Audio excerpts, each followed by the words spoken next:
SLBC టన్నెల్లో rescue operation వేగవంతమైంది. టన్నెల్లో చిక్కుకున్న వారి కోసం సొరంగంలో సహాయక చర్యలు కొనసాగుతున్నాయి. ఘటనా స్థలంలో బండరాలు, బురద, నీళ్లు ఉండడంతో సహాయక చర్యలకు తీవ్ర ఆటంకం కలుగుతోంది. ఘటనా స్థలం నుంచి వందల మీటర్ల వరకు మట్టి ఉంది. మట్టిని తవ్వడానికి సిబ్బంది శ్రమిస్తోంది.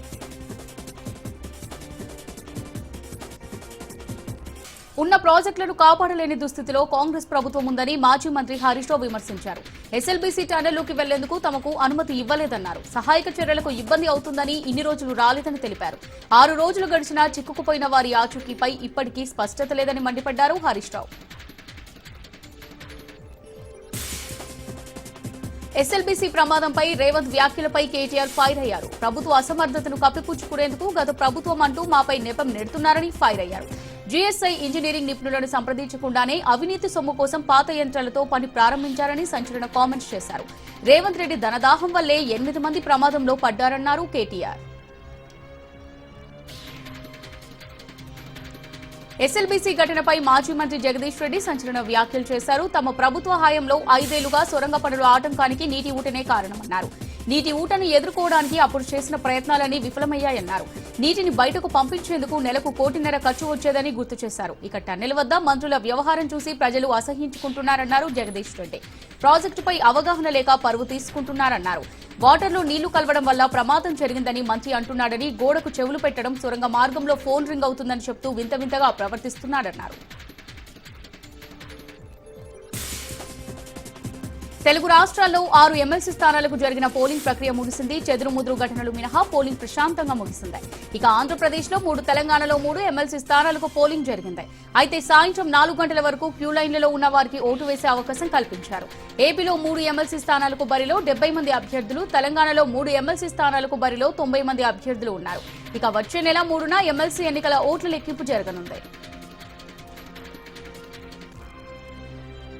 ఎమ్మెల్సీ ఎన్నికల్లో ఓటు హక్కును వినియోగించుకున్నారు ప్రముఖులు. ఉండవల్లి బూత్ లో ఓటు హక్కు వినియోగించుకున్నారు సీఎం చంద్రబాబు, మంత్రి నారా లోకేష్. కృష్ణా, గుంటూరు గ్రాడ్యుయేట్ ఎన్నికల్లో భాగంగా సీఎం చంద్రబాబు, మంత్రి లోకేష్ ఓటు వేశారు. పట్టభద్రుల ఎమ్మెల్సీ ఎన్నికల్లో భాగంగా తమ ఓటు హక్కును వినియోగించుకున్నారు మంత్రి పొన్నం ప్రభాకర్. సిద్దిపేట జిల్లా హుస్నాబాద్ టౌన్ లో ఓటేశారు మంత్రి. కేంద్ర మంత్రులు రాష్ట్ర ప్రయోజనాలకు అనుగుణంగా నిధులు తేవాల్సి ఉందని స్పష్టం చేశారు మంత్రి పొన్నం ప్రభాకర్. నిజామాబాద్ జిల్లాలో స్వల్ప ఉద్రిక్తత చోటు చేసుకుంది. ఎమ్మెల్సీ ఎన్నికల పోలింగ్ సందర్భంగా పోలీసులకు, బీజేపీ కార్యకర్తలకు వాగ్వాదం చోటు చేసుకుంది. ముబారక్ నగర్ లో కాషాయ కండువాపై పోలీసులు అభ్యంతరం తెలపడంతో బీజేపీ జిల్లా అధ్యక్షుడు దినేష్ పోలీసులతో వాగ్వాదానికి దిగారు. దీంతో పోలీసులు లాఠీచార్జ్ చేశారు. ఎమ్మెల్సీ ఎన్నికల్లో కాంగ్రెస్ నేతలు బరితెగించారు. హుస్నాబాద్ నియోజకవర్గం చిగురుమామిడి పిఎస్ సమీపంలో బహిరంగంగా డబ్బులు పంచారు. దీన్ని బీజేపీ నేతలు అడ్డుకున్నారు. దీంతో ఇరువురు మధ్య ఘర్షణ చోటు చేసుకుంది. డబ్బులు పంచిన వాహనాన్ని పట్టుకుని పోలీసులకు అప్పగించారు బీజేపీ నేతలు.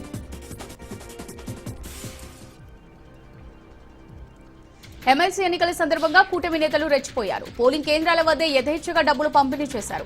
ఇంత జరుగుతున్న పోలీసులు, ఎన్నికల అధికారులు మాత్రం వారిపై ఎలాంటి చర్యలు తీసుకోవడం లేదనే విమర్శలు వెల్లువెత్తాయి. డిప్యూటీ సీఎం పవన్ కళ్యాణ్ ప్రాతినిధ్యం వహిస్తున్న పిఠాపురంలో కూటమి నేతలు పట్టపగలే డబ్బుల పంపిణీ జరిగింది. కూటమి అభ్యర్థి పేరాబత్తుల రాజశేఖర్ కు ఓటు వేస్తే 3,000 అంటూ ఓటర్లను ప్రలోభాలకు గురి చేసినట్టుగా తెలుస్తోంది. తెలంగాణ రైజింగ్ ను ఎవరు ఆపరేలన్నారు CM Revanth Reddy. HCL tech కొత్త క్యాంపస్ ప్రారంభోత్సవంలో ముఖ్యమంత్రి రేవంత్ రెడ్డి పాల్గొన్నారు.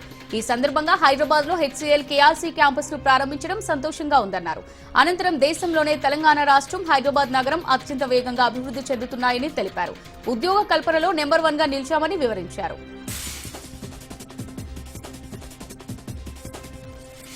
గనుల శాఖలో నూతన పాలసీ తీసుకొచ్చామన్నారు కేంద్ర మంత్రి కిషన్ రెడ్డి. ప్రధాని మోదీ నాయకత్వంలో గనుల శాఖలో చాలా మార్పులు వచ్చాయని తెలిపారు. 12 ఖనిజాల రాయల్టీని పెంచామని, ఈ ఏడాది 448 ప్రాజెక్టుల్లో గనుల అన్వేషణను జీఎస్ఐ చేపట్టిందని తెలిపారు. అనంతరం గనుల అన్వేషణలో ప్రైవేట్ రంగాన్ని కూడా భాగస్వామ్యం చేస్తున్నామని కిషన్ రెడ్డి అన్నారు.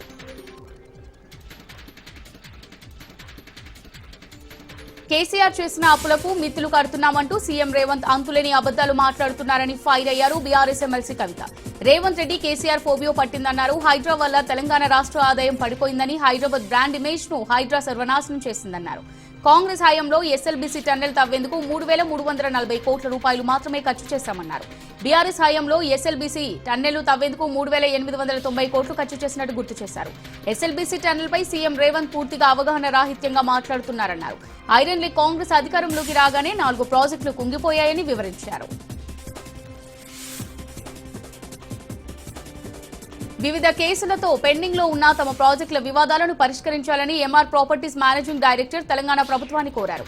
సచివాలయంలో సీఎం రేవంత్, మంత్రి శ్రీధర్ బాబు ఎంఆర్ ప్రతినిధులతో సమావేశమయ్యారు.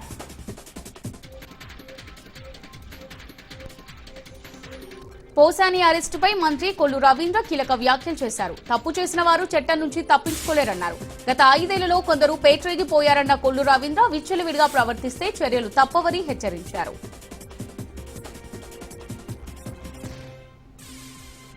నిర్మాత కేదార్ మృతి చుట్టూ తెలంగాణ రాజకీయం తిరుగుతోంది. దుబాయ్లో ఫిబ్రవరి 25న తన ఫ్లాట్లో నిద్రలోనే కేదార్ చనిపోయాడు. అయితే కేదార్ మృతిపై అనుమానాలున్నాయని కుటుంబ సభ్యులు కోరితే దర్యాప్తు జరిపిస్తామని రేవంత్ వెల్లడించారు. గతేడాది రాడిసన్ డ్రగ్స్ కేసులో కేదార్ అరెస్ట్ అయ్యాడు. ఎమ్మెల్యే షకీల్తో కేదార్కు సన్నిహిత సంబంధాలున్నట్టుగా తెలుస్తోంది. ప్రస్తుతం షకీల్ దుబాయ్లోనే ఉంటున్నాడని, ప్రముఖులకు, సెలబ్రిటీలకు ప్రాపర్టీస్ కొనుగోళ్లలో మధ్యవర్తిగా ఉన్నట్టు సమాచారం. శుక్రవారం ఏపీ అసెంబ్లీలో బడ్జెట్ ప్రవేశపెట్టనుంది ప్రభుత్వం. ఉదయం 9 గంటలకు అసెంబ్లీలోని సీఎం ఛాంబర్లో చంద్రబాబు అధ్యక్షతన ఈ సమావేశం జరగనుంది. కేబినెట్లో ఆమోదం అనంతరం ఉదయం 10 గంటలకు అసెంబ్లీలో బడ్జెట్ ప్రవేశపెట్టనున్నారు ఆర్థిక మంత్రి పయ్యావుల. అటు శాసన మండలిలోనూ మంత్రి కొల్లు రవీంద్ర బడ్జెట్ ప్రవేశపెట్టనున్నారు. అనంతరం అసెంబ్లీ మండలిలో వ్యవసాయ బడ్జెట్ ప్రవేశపెట్టనున్నారు. కూటమి ప్రభుత్వం ఏర్పడ్డాక తొలిసారి పూర్తిస్థాయి బడ్జెట్ ప్రవేశపెట్టనుంది ప్రభుత్వం. త్వరలోనే నాన్నగారికి భారతరత్న ఇస్తారని ఆశిస్తున్నానన్నారు హిందూపురం ఎమ్మెల్యే బాలకృష్ణ. కృష్ణా జిల్లా నిమ్మకూరులో ఆయన సందడి చేశారు. తొలుత ఎన్టీఆర్ దంపతుల విగ్రహాలకు పూలమాలలు వేసి నివాళులర్పించారు. క్యాన్సర్ ఆసుపత్రితో పేదలకు సేవ చేస్తున్నామని చెప్పారు. అమరావతిలో కూడా దాతల సాయంతో క్యాన్సర్ ఆసుపత్రిని త్వరలో నిర్మించనున్నామన్నారు బాలకృష్ణ.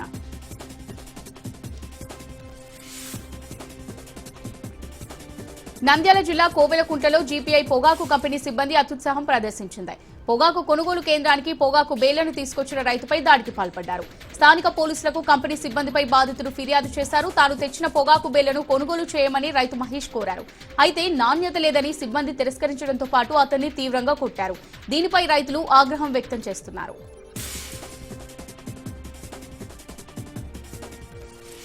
మంచిర్యాల జిల్లాలో ఉద్రిక్తత చోటు చేసుకుంది. నస్పూర్ మండలం తీగల్పహాడ్ ఎమ్మెల్సీ పోలింగ్ కేంద్రం వద్ద కాంగ్రెస్ బీజేపీ కార్యకర్తల మధ్య ఘర్షణ జరిగింది. ఘర్షణ సమయంలో బీజేపీ నాయకుడిపై సీసీఎస్ఐ సుగ్నాకర్ చేయి చేసుకున్నారు. అనంతరం ఇరు వర్గాలను పోలీసులు అదుపు చేశారు. ఎస్ఐపై చర్యలు తీసుకోవాలంటూ బీజేపీ కార్యకర్తలు రాస్తారోకో చేశారు. అలాగే మందమరి సింగరేణి హైస్కూల్లోని పోలింగ్ కేంద్రం వద్ద ఇరు వర్గాల మధ్య వాగ్వాదం చోటు చేసుకుంది. తాము కూర్చున్న స్థలంలో కాంగ్రెస్ నాయకులు కుర్చీలను లాక్కొని టెంట్ వేసుకున్నారని బీజేపీ నాయకులు ఆరోపించారు. దీంతో అక్కడ కూడా ఉద్రిక్త పరిస్థితి నెలకొంది. బాపట్ల జిల్లా చిన్నగంజాంలో అశ్లీల నృత్యాలు జరగడంపై స్థానికులు మండిపడుతున్నారు. అడ్డుకోవాల్సిన పోలీసులే స్టేజ్పై డాన్స్ చేశారు. శివరాత్రి సందర్భంగా చిన్నగంజాంలో తిరునాళ్లు వైభవంగా జరిగాయి. అయితే కొందరు ప్రభుల వద్ద అశ్లీల నృత్యాలను ఏర్పాటు చేశారు. దీనిపై పలువురు ఫైర్ అవుతున్నారు.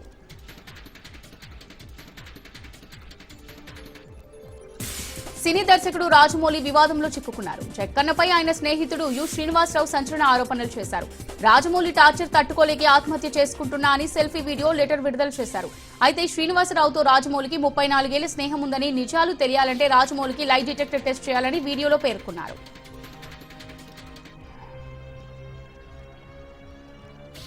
అంబేద్కర్ కోనసీమ జిల్లా ముమ్మిడివరంలో యువకుడిపై కేసు నమోదైంది. కోనసీమ మోనాలిసా అంటూ ఓ యువకుడు బాలికపై పోస్టింగ్ పెట్టాడు. చెయ్యేరు గున్నెపల్లి సత్యమ్మ తల్లి తీర్థంలో పూసలు అమ్ముకుంటున్న బాలికను వీడియోలో చిత్రీకరించి కోనసీమ మోనాలిసా అంటూ ఇన్స్టాగ్రామ్ లో పోస్ట్ చేశారు. వీడియో వైరల్ కావడంతో అమలాపురంలో 10th చదువుతున్న ఆ బాలికను అందరూ ఆట పట్టించారు. తీవ్ర మనస్తాపానికి గురైన బాలిక పిన్ని ఫిర్యాదుతో పోలీసులు కేసు నమోదు చేశారు.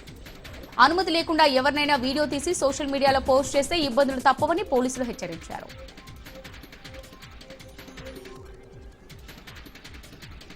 కడప జిల్లాలో గంజాయి విక్రయాలపై నిఘా పెట్టారు ఎక్సైజ్ అండ్ ఎన్ఫోర్స్మెంట్ అధికారులు. పీపీ కుంట దగ్గర భారీగా గంజాయిని పట్టుకుని 2 అదుపులోకి తీసుకున్నారు. వారి నుంచి సమాచారం తెలుసుకున్న అధికారులు నెల్లూరు జిల్లా మరిపాడులో గంజాయి స్మగ్లర్లను అదుపులోకి తీసుకున్నారు. సుమారు 2 కిలోల గంజాయిని స్వాధీనం చేసుకున్నారు. 4గురిపై కేసు నమోదు చేశారు.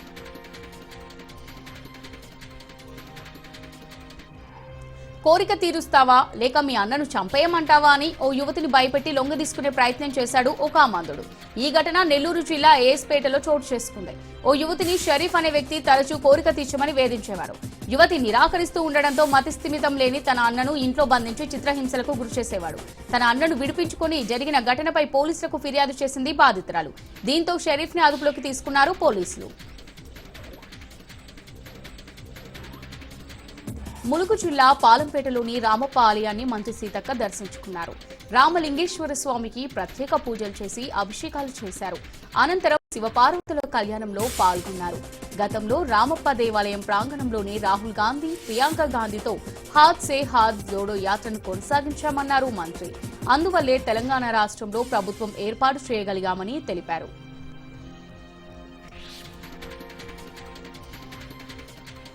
మహాశివరాత్రి సందర్భంగా నగరి మున్సిపల్ పరిధిలో కేవీపీఆర్ పేటలో వేయించేసి ఉన్న శ్రీ అరుణాచలేశ్వరుని ఆలయంలో మాజీ మంత్రి ఆర్కే రోజా ప్రత్యేక పూజలు నిర్వహించారు.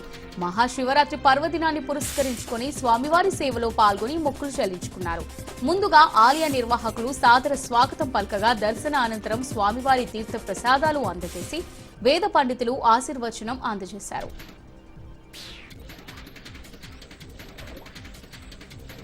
విజయవాడ ఇంద్రకీలాద్రిపై దుర్గమ్మను దర్శించుకున్నారు సినీ నటుడు సందీప్ కిషన్. మజాకా మూవీ హిట్ సందర్భంగా అమ్మవారిని దర్శించుకున్నానని చెప్పారు. సినిమాకు మంచి రెస్పాన్స్ వస్తుందని తెలిపారు. ఆలయానికి చేరుకున్న సందీప్ కిషన్ కు ఆలయ అధికారులు స్వాగతం పలికారు. అనంతరం అమ్మవారి చిత్రపటాన్ని అందజేశారు.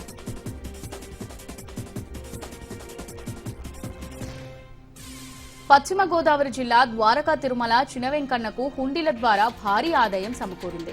గడిచిన 21 రోజులకు గాను నగదు రూపంలో 2,22,00,000 ఆదాయం లభించింది.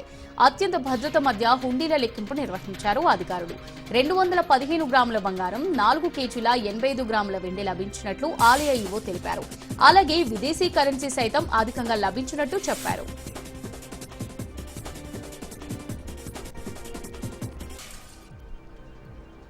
హైదరాబాద్ జూబ్లీ హిల్స్ లోని టీటీడీ శ్రీవారి 5వ వార్షిక బ్రహ్మోత్సవాలు వైభవంగా జరుగుతున్నాయి. రెండో రోజు ధ్వజారోహణ మహోత్సవాన్ని తిరుమల నుంచి వచ్చిన అర్చకులు నిర్వహించారు. సకల దేవతలకు స్వామివారి బ్రహ్మోత్సవాల ఆహ్వాన పత్రమే గరుడ పటమని అర్చకులు తెలిపారు. ఈ సందర్భంగా గరుడ పటాన్ని ఆలయ వీధుల్లో మేళతాళాల మధ్య ఊరేగించి ధ్వజస్తంభానికి ఎగురవేశారు. భక్తులు పెద్ద సంఖ్యలో పాల్గొని స్వామివారిని దర్శించుకున్నారు.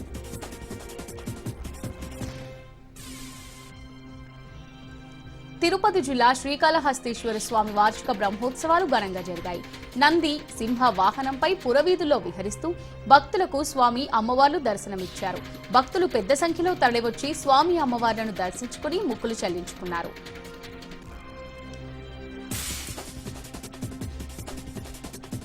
సత్యసాయి జిల్లా లేపాక్షిలో శివరాత్రి బ్రహ్మరథోత్సవం ఘనంగా జరిగింది.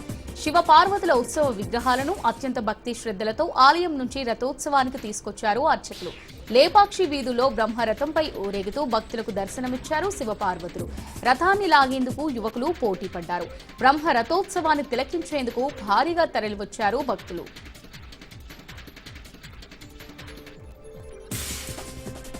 నిర్మల్ జిల్లా గొడిసెరాల రాజరాజేశ్వర స్వామి ఆలయంలో ఆసక్తికర సంఘటన చోటు చేసుకుంది.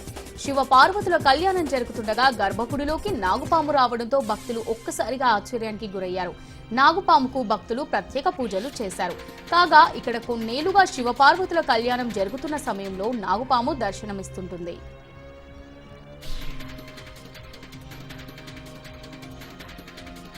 ఛత్తీస్గఢ్ రాష్ట్రం సుక్మా జిల్లా కొంట పోలీస్ స్టేషన్ వద్ద ఐఈడీలను భద్రతా దళాలు నిర్వీర్యం చేశారు. ఠానాకుంట ప్రాంతంలో గొల్లపల్లి రోడ్డులోని బండా గ్రామ సమీపంలో భద్రతా దళాలే లక్ష్యంగా మావోయిస్టులు ఐఈడీలను అమర్చారు. ఐఈడీలను సీఆర్పీఎఫ్ భద్రతా దళాలు గుర్తించి స్వాధీనం చేసుకున్నారు. ఠానాకుంట ఘటనపై విచారణ జరుగుతోంది.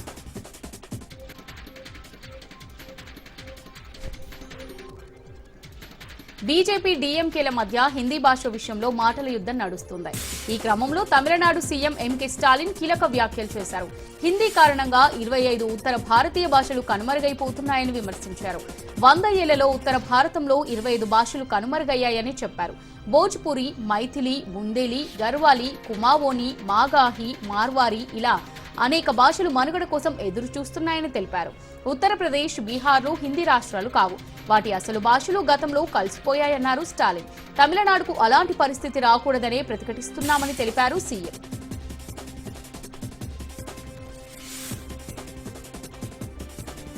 బీజేపీ పశ్చిమ బెంగాల్ సీఎం మమతా బెనర్జీ తీవ్ర ఆరోపణలు చేశారు. ఎన్నికల సాయంతో ఇతర రాష్ట్రాల నుంచి నకిలీ ఓటర్లను పశ్చిమ బెంగాల్ ఓటర్ల జాబితాలో చేర్చుతోందన్నారు. వెంటనే దిద్దుబాటు చర్యలు తీసుకోకపోతే ఈసీ ముందు ధర్నా చేస్తామని హెచ్చరించారు. రానున్న అసెంబ్లీ ఎన్నికల్లో 294 స్థానాల్లో 215కు పై సీట్లలో విజయమే లక్ష్యమని వెల్లడించారు మమతా బెనర్జీ.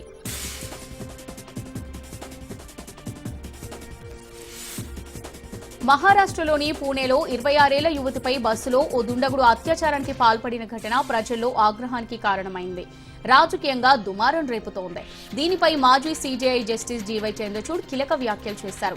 నిర్భయ ఘటన తర్వాత చట్టాల్లో ఎన్నో మార్పులు వచ్చాయని, కేవలం చట్టాలతోనే అలాంటి ఘటనలు నివారించలేమన్నారు. మహిళల కోసం తీసుకొచ్చిన చట్టాలను సక్రమంగా అమలు చేయాలని సూచించారు. ఎక్కడికి వెళ్లినా తాము సురక్షితంగా ఉన్నామనే నమ్మకాన్ని కలిగించాలని చెప్పారు.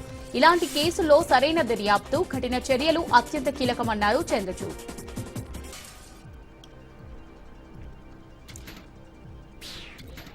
ఉత్తరాఖండ్లోని పవిత్ర శైవ క్షేత్రం కేదార్నాథ్ ఆలయం తిరిగి మే 2న ప్రారంభం కానుంది. శీతాకాలం వాతావరణ కారణాల వల్ల ప్రతి ఏటా 6 నెలల పాటు ఆలయ తలుపులు మూసివేస్తారు.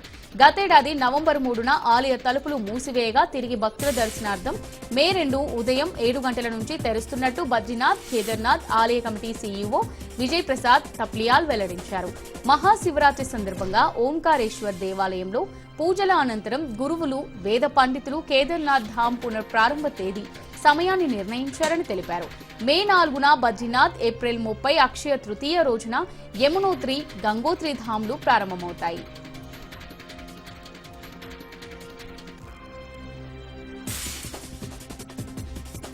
అంతర్జాతీయ వేదికలపై తరచూ పాకిస్తాన్ భారత్పై తమ అక్కసు వెళ్లగక్కుతూనే ఉంది. తాజాగా జమ్మూ కాశ్మీర్లో ప్రజాస్వామ్యం అణచివేతకు గురవుతుందని, మానవ హక్కుల ఉల్లంఘన జరుగుతోందని యూనో మానవ హక్కుల మండలిలో దాయాది దేశం ఆరోపించింది. ఈ ఆరోపణలను భారత్ ఖండించింది. అంతేకాక మాకు ఉపన్యాసాలు ఇచ్చే స్థాయిలో ఆ దేశం లేదని స్పష్టం చేసింది. అలాగే భారత్పై ఆరోపణలు చేయడం మానేసి వారి దేశ ప్రజలకు సుపరిపాలన అందించడంపై ఫోకస్ పెట్టాలని చురకలు అంటించింది.